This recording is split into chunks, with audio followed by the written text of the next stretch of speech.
Hey y'all, Sherry Clark here, registered dietitian.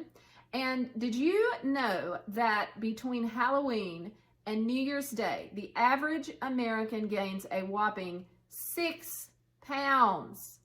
If that's been you in the past, but you do not want it to be you this holiday season, keep watching. I'm going to share the key to overcoming holiday overeating triggers.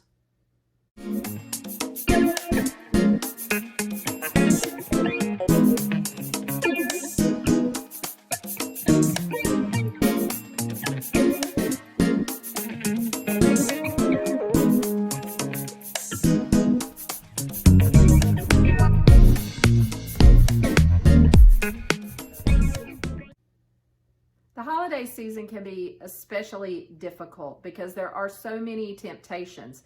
We're going to call those triggers. There's so many triggers that are just urging you, eat this, eat this. So let's talk about a few of those and see if you identify any of these in your life. How about the seasonal foods? Seasonal foods we can only get around the holidays. The pumpkin, cinnamon, pecan nutty, the peppermint mocha, etc. Those are things we get out at stores, but then there's also those great dishes that people in our family may make, and we only get those one time a year, so we feel like we have to eat them, right?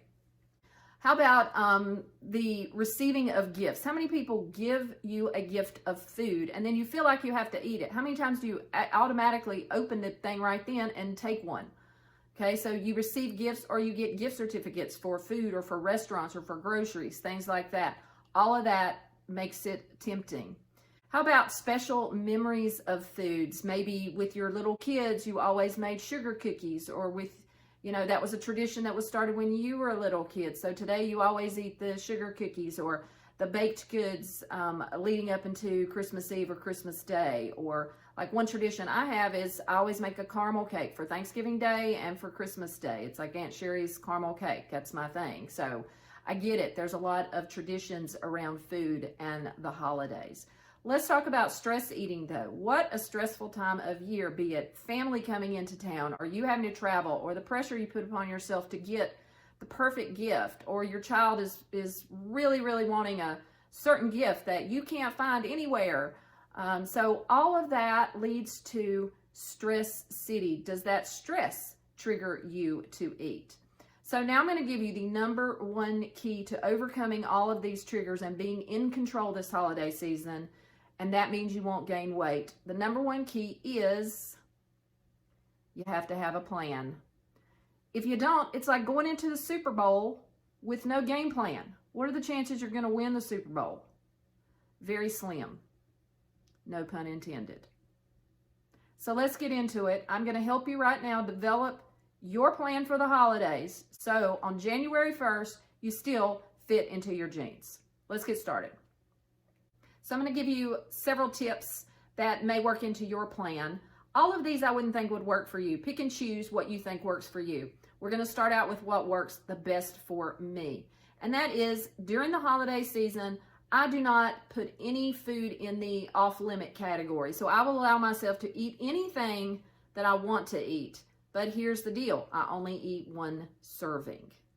So I either measure it out, or if that's not possible, I will eyeball it. If I'm at a restaurant or something, I order the smallest one. If it's, typically what we would think of as an unhealthy food. This works great for people who are in kind of all or nothing thinkers. So they think, no, I can't have it, no, I can't have it, no, I can't have it. And then they give in and they eat half a carton, okay?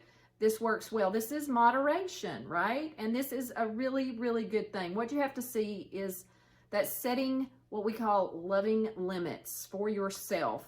You have to see it as self-care, not as self-deprivation. So I can have the fruitcake.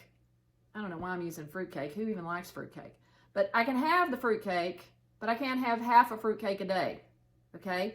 Moderation. I'm going to have one piece of fruitcake. There you go.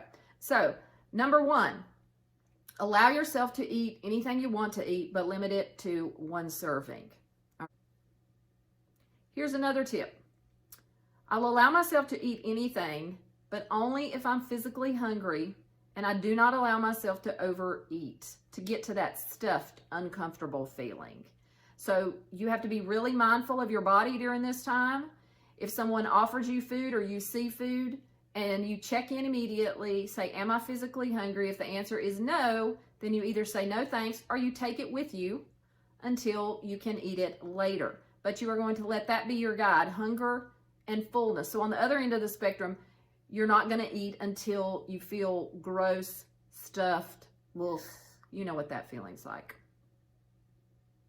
Here's one tip that I use all the time. Typically in holiday seasons like this, you're going to see food that you've never had before. And if you take a serving of it and take one bite and it does not taste absolutely delicious, throw that in the trash. Say no. It's not worth it. So that works when you see food and you're like, oh my gosh, that looks so great. I can't wait to eat. Wait a minute. This is all right. It needs some salt or something. It's not very flavorful like I thought it would be. That's when you don't waste your calories. Go throw that in the trash. If you enjoy exercising, holidays seem to be a time when exercise, going to the gym, being active goes out the window. That's got to change. Remember, the more calories you burn, the more calories you can eat without gaining weight. So you may just have to get creative during the holiday season. You may not have time to make it to the gym. I'm going to drop in the description below a list of online workouts that I recommend all the time to my clients. So if you cannot make it to the gym, you typically can do even a 10-minute, 15-minute workout, and you can find those all free and all right here on YouTube. So I will put that link below. Okay, my next tip is for those who really like having accountability, and that keeps you on track. That's not everyone, but if that is you, you need to set up some accountability for this holiday season. Accountability for just yourself can look like a weekly weigh-in at the same time of day. It can also look like logging your food. So maybe you don't want to weigh every day, but you are going to log your food on something like MyFitnessPal, and you are going to stay within a certain calorie level. And so you know when you go over that, having to log food, even if you write it down on a piece of paper and you don't enter it into a calculator like a MyFitnessPal, studies show that the accountability of that will help you to eat less. Now, if you want to have accountability with another person, you just got to set that up with someone in your household, with a buddy, somebody who's going to do that weekly weigh-in, or somebody who maybe, I'll do my food log, but then I'm going to share it on one of these apps so that she can always go on there and look at it, and that will hold me accountable. But if you're a person who likes accountability and that motivates you, you got to get that set up for the holiday season. It'll keep you on track. We're coming to the end here, but before I go, I have to mention stress eating and what you can do about it.